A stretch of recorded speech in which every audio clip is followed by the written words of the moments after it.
Hello दोस्तों, मेरा नाम है रुद्र प्रताप सिंह और आप देख रहे हैं आपका अपना चैनल एजुकेशन हब। देखिए दोस्तों, कल मैंने आपको आर डी शर्मा का चैप्टर नंबर 2 पॉलिनोमियल मतलब बहुपद का क्वेश्चन नंबर 10 तक पूरा कंप्लीट करा दिया था। आज आपको 11th क्वेश्चन से शुरू करेंगे। तो चलिए दोस्तों शुरू करते हैं। चलिए देखिए दोस्तों, क्वेश्चन नंबर 11 क्या कह रहा है। ये एक क्यूबिक पॉलिनोमियल दिया गया है F X is equal to A X cube minus 6x square plus 11x minus 6 और बताया गया है कि जो अल्फ़ा और बीटा और गामा है इसके जीरोज हैं 3 और इनका प्रोडक्ट 4 है। तो हमें ए की वैल्यू फाइंड करनी है, मतलब coefficient of x cube find करना है। तो बहुत आसान है, कुछ है नहीं। हम लोग जानते हैं कि क्यूबिक में जो भी जीरोज होते हैं उनका प्रोडक्ट क्या होता है, माइनस कांस्टेंट टर्म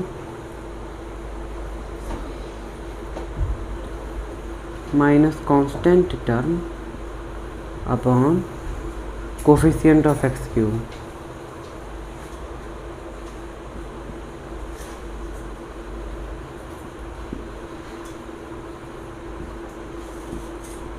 नहीं, कांस्टेंट टर्म हमारा क्या है इसमें, -6, मतलब ये हो जाएगा माइनस और यहाँ पर -6।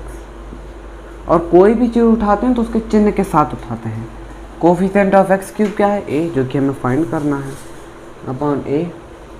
तो देखिए दोस्तों, तो ये इसका वैल्यू हमें पता है कितना दिया रखा है, अल्फ़ा बीटा और गामा की वैल्यू 4। अब माइनस का गुणा माइनस में होगा तो +6 हो जाएगा, मतलब 6 upon A is equal to 4। यहाँ पर हर चीज़ के नीचे 1 होता है, क्रॉस मल्टीप्लिकेशन कीजिए, इधर आइए, ए का गुणा 4 में तो इधर हो जाएगा 4a और 6 का गुणा 1 में तो इधर हो जाएगा 6। 4a के साथ इधर गुणा हो रहा है, उधर जाके भाग करेगा, 6 अपॉन 4 ये कटेगा तो 3 अपॉन 2, ए की वैल्यू मतलब 3 अपॉन 2 आ गई। चलिए दोस्तों क्वेश्चन नंबर 12 में मिलते हैं।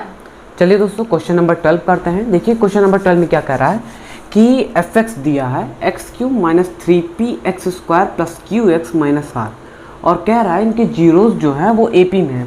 तो हमेशा अगर कोई जीरोज है तो पहले इसके जीरोज ऐड करते हैं। Let be the zeros, solution लिख देते हैं थोड़ा, let the zeros are.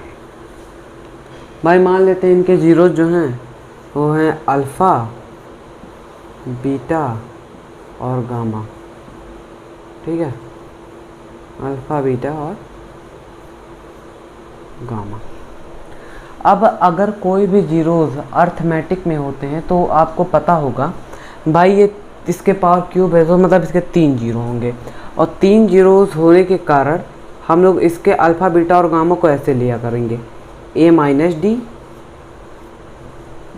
a और a प्लस डी।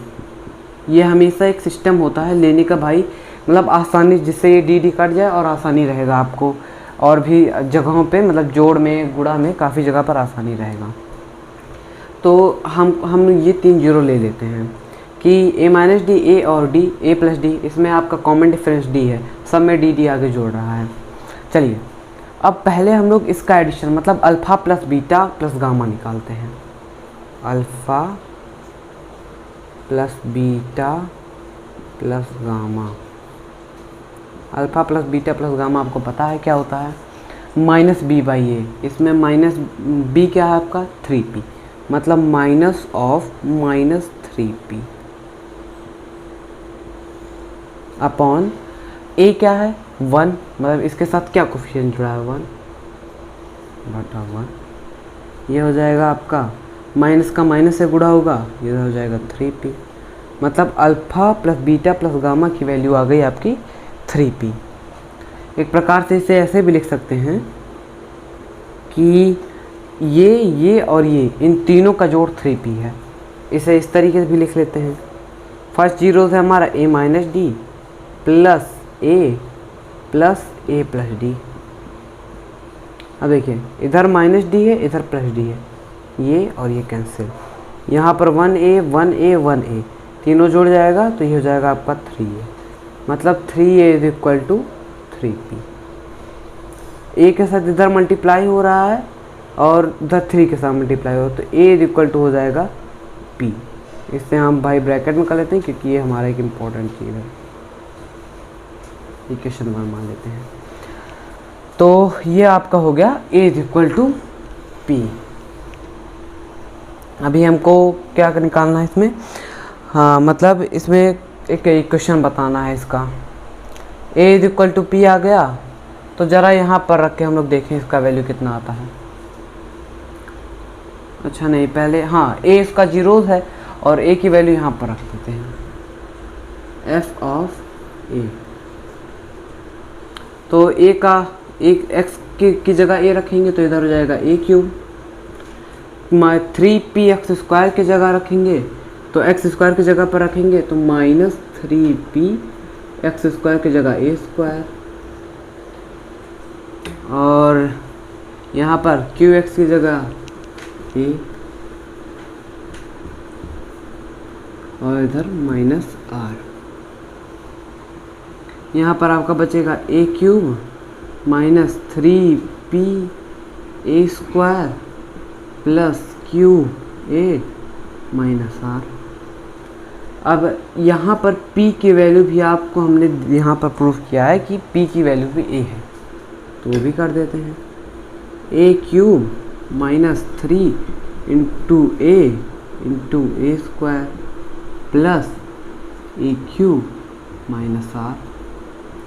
यहाँ पर हो जाएगा a cube -3 A cube plus A cube -r। यहाँ पर 1 है और यहाँ पर -3 है, और आपको पता है अगर जीरोज़ रखेंगे तो इसकी वैल्यू टोटल 0 हो जाएगी, मतलब यहाँ पर हम लोग देख सकते हैं इज इक्वल टू 0 भी। अब 1a में से ए क्यूब में से -3 होगा तो बड़े छोटे में से बड़ा घटाएंगे तो आपको पता है कि माइनस आएगा, मतलब यहाँ पर हो जाएगा -2a cube plus A cube -r is equal to 0। इसे उस तरफ ट्रांसफर कर देते हैं तो ये हो जाएगा a cube -r is equal to 2a cube. देखिए कितना आसान क्वेश्चन था, इसमें ज़्यादा कुछ करना नहीं था। देखिए एक बार फिर से समझा देते हैं। ये इक्वेशन दिया गया था और बताया गया था कि इसके जीरोस जो हैं वो ए बी में होंगे, तो हमने जीरोस पहले शुरुआत मान लिया अल्फ़ा बीटा और गामा, और अगर कोई भी जीरोस ए पी में होंगे तो हमें इस तरीके से हमेशा मानना, रट लीजिए एकदम बढ़िया से, ए माइनस डी ए और ए प्लस डी। अल्फ़ा बीटा और गामा को जोड़ेंगे तो आपका होता -b है बाई ए, और हमारा बी ए -3p है। यहाँ पर रख देंगे माइनस और -3p अपॉन 1। अब अल्फ़ा और बीटा और गामा को हमने क्या क्या माना है, ए माइनस डी ए और ए प्लस डी, उसे इस फॉर्म में रख दिया। -d से +d दोनों कैंसिल हो गए। यहाँ पर 1a है, 3a हो जाएगा और इधर 3p, a is equal to p हो जाएगा। मतलब हमें मिल गया वैल्यू, एक वैल्यू हमें मिल गया a is equal to p। अब यहाँ पर a की p की x की जगह पर a रख देंगे पहले, तो a रखने के बाद हमारा इतना यहाँ पर सॉल्व होके आता है कि a q minus r is equal to 2a cube. और अगर आप यहाँ पर चाहें तो a की जगह पर p भी रख सकते हैं, अगर ऑप्शन में ना मिले। a की जगह भाई हमको पता है a is equal to p है, तो ये हो जाएगा p क्यूब माइनस r और ये हो जाएगा 2p क्यूब। ये आपका आर डी शर्मा में इस तरीके से दिया है, लेकिन अगर क्वेश्चन में मतलब टर्म 1 में तो इसी तरीके से, अगर लेकिन मान लीजिए अगर ये भी दिया हो तो ये भी सही हो सकता है। मतलब हमने जीरोस को यहाँ पर रखा, उसकी वैल्यू पुट करने के बाद सारा सॉल्व किया, और अगर कोई भी जीरोस किसी भी क्वेश्चन में जाएगा उसका अगर जीरोस है तो इक्वल टू 0 आएगा, ये हमें पता है। तो चलिए क्वेश्चन नंबर 13 पे मिलते हैं। देखिए दोस्तों क्वेश्चन नंबर 13 पे हम लोग आ गए हैं। क्वेश्चन नंबर 13 ये कह रहा है कि एफ एक्स दिया है 2x cube plus 6x square minus 4x plus 9। तो कह रहा है कि इसके मतलब अब भाई ये क्यूबिक पॉलिनोमियल है तो इसके 3 जीरोस होंगे, और 3 जीरोस होंगे तो मान लेते हैं उसके 3 जीरोस है अल्फ़ा बीटा और गामा। यहाँ पर लेट कर लीजिए, लेट जीरोस में भी राइटिंग थोड़ी गंदी है भाई, थोड़ा सा देखिए कोशिश कीजिएगा। Will be alpha beta gamma, ठीक है। मतलब जीरोस को हम मान लेते हैं कि वो है अल्फ़ा, बीटा और गामा। तो कह रहा है कि दो ज़ीरोज़ का, मान लीजिए हम अल्फ़ा बीटा दो ज़ीरोज़ हैं, इनका मल्टीप्लिकेशन कह रहा है 3 है। चलिए मान लेते हैं भाई। अच्छा ये बताइए कि क्यूबिक पॉलिनॉमियल में अल्फ़ा बीटा और गामा मतलब उसके तीनों ज़ीरोज़ का मल्टीप्लाई कितना होता है? बहुत बढ़िया, माइनस ऑफ कांस्टेंट टर्म, हाँ, upon coefficient of x cube. Minus of constant term मतलब -9 और coefficient of x cube, coefficient मतलब होता है उसी मतलब उसके साथ कौन सा अंक जुड़ा है वही आपका कोफिशिएंट होता है, -9/2। अब ये बताइए अल्फ़ा और बीटा इसके दो जीरोस का मल्टीप्लाई कितना दिया गया है? 3, मतलब ये हो जाएगा 3 गामा और इधर हो जाएगा -9/2। अब इधर ये वाई गामा के साथ मल्टीप्लाई हो रहा है, उधर जाके डिवाइड कर देगा, मतलब gamma is equal to -9/2 to 3 से इसे कटा तो ये होगा -3, मतलब ये हो गया -3/2। इतना आसान सवाल कुछ था इसमें? एकदम नहीं। चलिए अब क्वेश्चन नंबर 16 पे मिलते हैं। देखिए दोस्तों, क्वेश्चन नंबर 14 और 15 आप लोग होमवर्क पे कीजिएगा। ऐसा मत बोलिएगा कि कमेंट में कि भैया को आता ही नहीं, इस नाते भैया नहीं करा रहे हैं। नहीं, आता है, लेकिन आप लोग को भी देखें कितना आपको आता है। तो 16 बता रहे हैं, 14 15 अगर आपको नहीं आएगा तो कमेंट में बताइएगा, उसके लिए भी एक अलग वीडियो बना देंगे। चलिए शुरू करते हैं। इसमें कह रहा है f(x) है कोई, उसमें दे रहा है f(x) 5x² + 13x + k equation है, तो वैल्यू ऑफ k फाइंड करना है। और ये बता रखा है कि अल्फ़ा और बीटा इसके जो जीरोज़ हैं वो आपस में रेसिप्रोकल हैं। इस प्रकार का क्वेश्चन एक सेम टू सेम आया था उसमें। तो भाई अगर रेसिप्रोकल का मतलब होता है कि अगर 2 कोई अंक है तो उसका रेसिप्रोकल हो जाएगा 1/2, 3 है तो उसका रेसिप्रोकल हो जाएगा 1/3। मतलब अगर अल्फ़ा जीरोज़ है तो बीटा उसका रेसिप्रोकल है, मतलब बीटा हो जाएगा 1/α। तो एक चीज़ बताइए, अगर फर्स्ट जीरोज़ हमारा अल्फ़ा जो है वो रेसिप्रोकल बीटा उसका रेसिप्रोकल हो जाएगा, तो इन दोनों का प्रोडक्ट कितना होगा बताइए ज़रा। बहुत बढ़िया, प्रोडक्ट इनका हो जाएगा, आपका प्रोडक्ट हो जाएगा 1, मतलब अल्फ़ा इंटू बीटा, अल्फ़ा ऐसे अल्फ़ा ही रहेगा और बीटा 1/α बन जाएगा। ये कटा, इधर आ गया 1, मतलब प्रोडक्ट कितना हो जाएगा 1। और ज़रा ये बताइए कि क्वाड्रेटिक इक्वेशन में प्रोडक्ट का फार्मूला क्या होता है? बहुत बढ़िया, constant term, product is equal to constant term upon coefficient of x², coefficient of x²। अब बताइए कांस्टेंट टर्म हमारा क्या है भाई? कांस्टेंट टर्म मतलब k, जो एकदम लास्ट में लिखा रहता है वही होता है k, और x² का कोफिशिएंट 5, डन। और प्रोडक्ट कितना हमारा आता है इसमें? 1/1, इधर से मल्टीप्लाई इधर मल्टीप्लाई, k का गुणा 1 में करेंगे k आएगा, 5 का गुणा 1 में करेंगे 5, खत्म। कितना छोटा क्वेश्चन था। चलिए अब क्वेश्चन नंबर 17 पे मिलते हैं। तो चलिए दोस्तों अब क्वेश्चन नंबर 17 करते हैं। देखिए क्वेश्चन नंबर 17 में क्या कह रहा है, f(x) दिया गया है ax³ + bx² + cx + d। तो हमें फाइंड करना है 1/α + 1/β + 1/γ। ठीक है, देखिए अब पहले अगर इस तरीके का क्वेश्चन आए तो नंबर एक बार अपने भेजे में घुसा लीजिए कि हमको एलसीएम लेना है, मतलब अल्फ़ा बीटा और गामा का एलसीएम।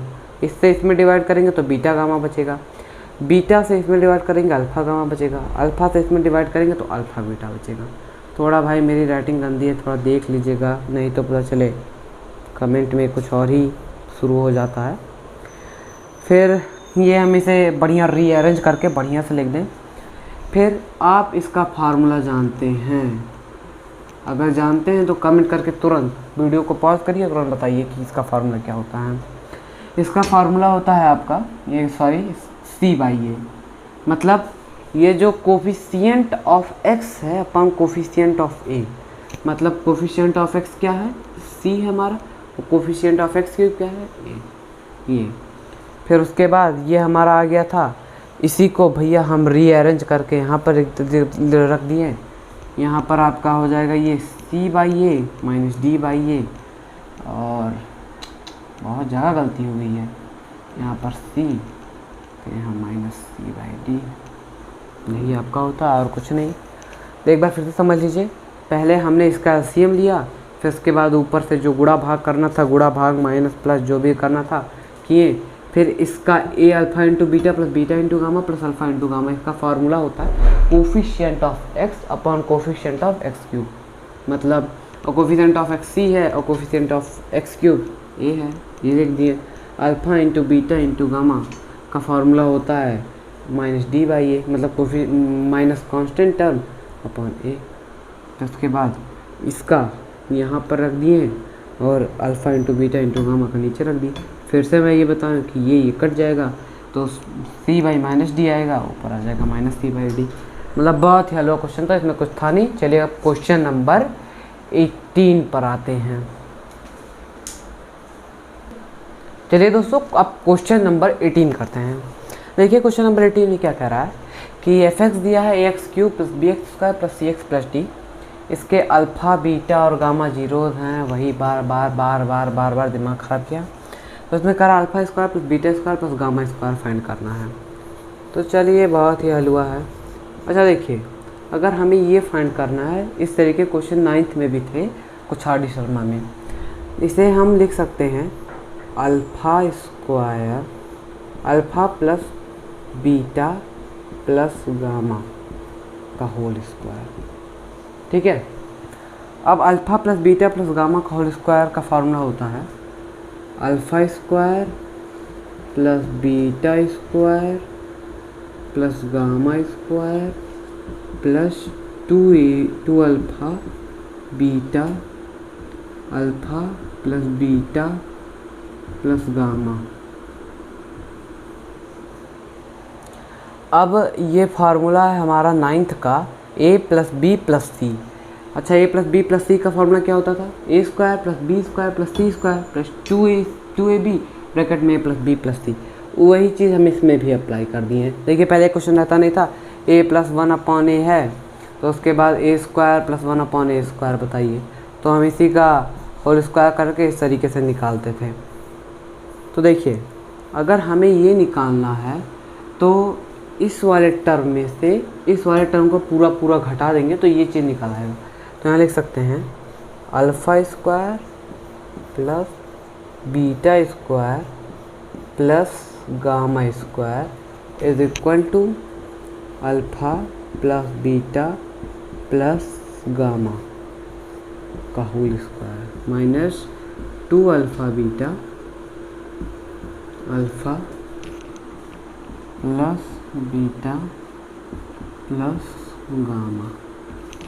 ठीक है, अब देखिए alpha plus beta plus gamma का होल स्क्वायर। अच्छा ये बताइए, अगर किसी क्यूबिक पॉलिनोमियल के 3 जीरोज़ हैं तो उनका सम क्या होता है? माइनस बी बाई ए, मतलब coefficient of minus of coefficient of x square upon coefficient of x cube.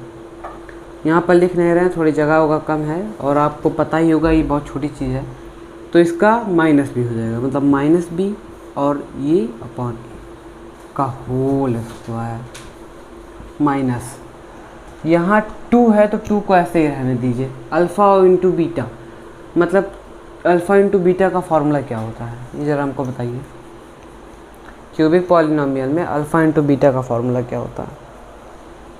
अच्छा देखिए यहाँ पर ज़रा थोड़ा सा जगह बना देते हैं। ये क्या बन रहा है? ये alpha into beta into gamma, इन तीनों का क्या होगा? बहुत बढ़िया, minus of constant term upon coefficient of x cube minus D by a. और अगर सिर्फ हमको अल्फ़ा इंटू बीटा चाहिए तो क्या होगा? अल्फ़ा इंटू बीटा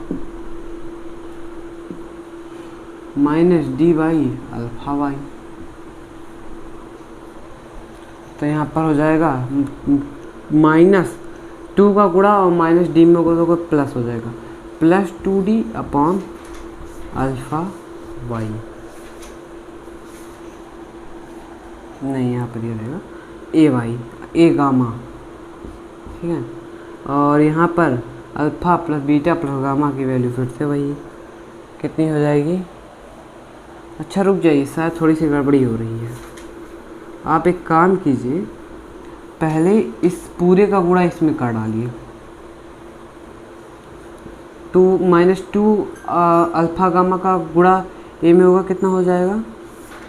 यहाँ पर ये और यहाँ पर एक ब्रैकेट लगा दिए, यहाँ पर होगा तो हो जाएगा -2 alpha square into beta, -2 alpha beta square, -2 alpha beta gamma.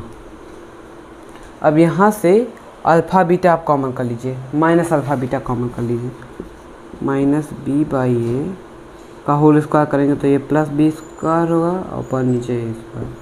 और यहाँ पर माइनस अल्फ़ा बीटा कॉमन करने के बाद ये आपका बचेगा माइनस अल्फ़ा बीटा, और फिर यहाँ पर -2 अल्फ़ा बीटा कॉमन कीजिए, यहाँ पर बचेगा अल्फ़ा, यहाँ पर बचेगा बीटा, यहाँ पर बचेगा गामा, मतलब plus plus alpha beta into gamma. और यार थोड़ी जगह नहीं बची, थोड़ा सा मिटा देते हैं, यहाँ मिटा देते हैं।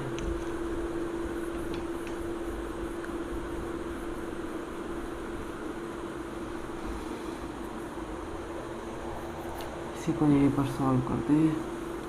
देखिए ये इसका फार्मूला होता है -b/a, मतलब हो जाएगा ये b square upon a square -2 alpha into beta, यहाँ पर हो जाएगा इंटू -b/a।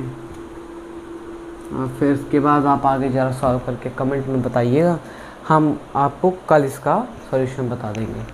चलिए दोस्तों, आप अगर वीडियो को अगर आपको वीडियो अच्छा लगा तो प्लीज़ लाइक कीजिएगा।